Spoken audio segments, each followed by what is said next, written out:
For a closer look at consumer trends, let's bring in Jharonne Martis, who is Director of Consumer Research at Refinitiv.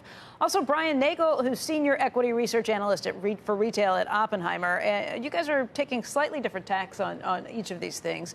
Brian, you're looking at this as glass half full, at least for a lot of the retailers that we've heard from, the big guys like Walmart and others. Yeah, that's exactly right. I think the question I'm getting a lot from my clients right now is, what shape is the consumer in? And my answer, I think the consumer is in good shape here. Clearly there's a lot of reasons to be worried with just the news flow, geopolitical concerns. But the data we saw yesterday, and I agree completely with what Courtney said in the segment a second ago, you look at Walmart's results, which I think is a great barometer for overall consumer spending.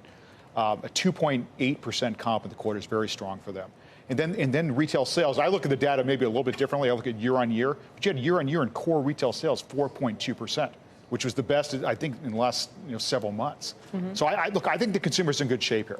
Jharonne, you're a little worried about what's to come with the consumer and what happens as these tariffs, maybe more of them come on board. That's correct. I do agree with Brian. July retail numbers came in very strong, suggesting that consumers still engaged. The worrisome part is just that imagine in the condition that retailers are in right now. So if they cannot make it in this state where the consumer is still engaged, just imagine in an all-out trade war recession.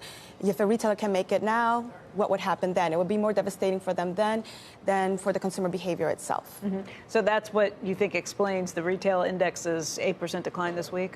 Well, consumer confidence has also been down. The Refinitiv latest reading shows that the consumer is paying attention to all the sirens that are going off regarding market volatility and a possible recession. And as a result, they are worried about their future job security.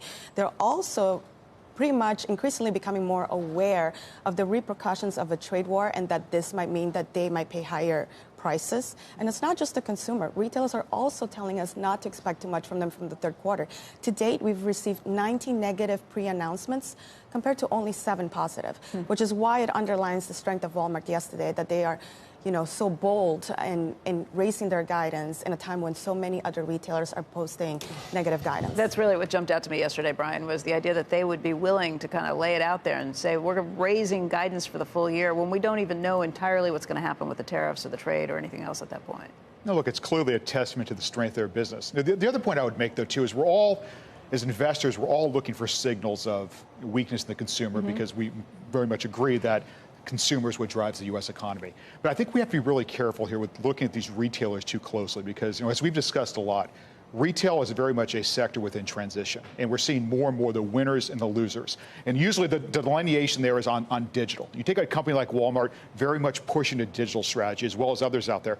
Some of these other retailers, which are putting up weaker results, are really being left behind by the technological retailers. That's exactly right. So I don't know how indicative those are when we're thinking about the overall health of the consumer. That people are still spending, just not in the same places. That's right. That's right. So as a result, you would tell people to buy what? Well, within my coverage universe, when I think about, if I want to continue to play what I view as a healthy consumer backdrop, companies that are really taking advantage of this digital revolution, names like Nike and Lululemon in the athleisure space, I think both those companies are performing very, very well. The home improvement names. As we talk about a lot on the show, I think there's a good demand backdrop there. The real key in my mind at home improvement, we can see this next week, mortgage rates have come down significantly. Sure. And that's a big stimulus when you think about consumers making that type of purchase. Joe, very quickly, last word. What do you think in terms of the consumer, the American consumer faring? Household balance sheets look really good. Debt to income is back at a 20-year low. Household debt service burdens are extraordinarily low, and the household savings rate's elevated. So to me, the consumer fundamentals look good. There are worries, as Jharonne was saying, but I mean, I'd be more concerned about the corporate sector and what's happening globally. But the U.S. consumer, I think, is almost impenetrable.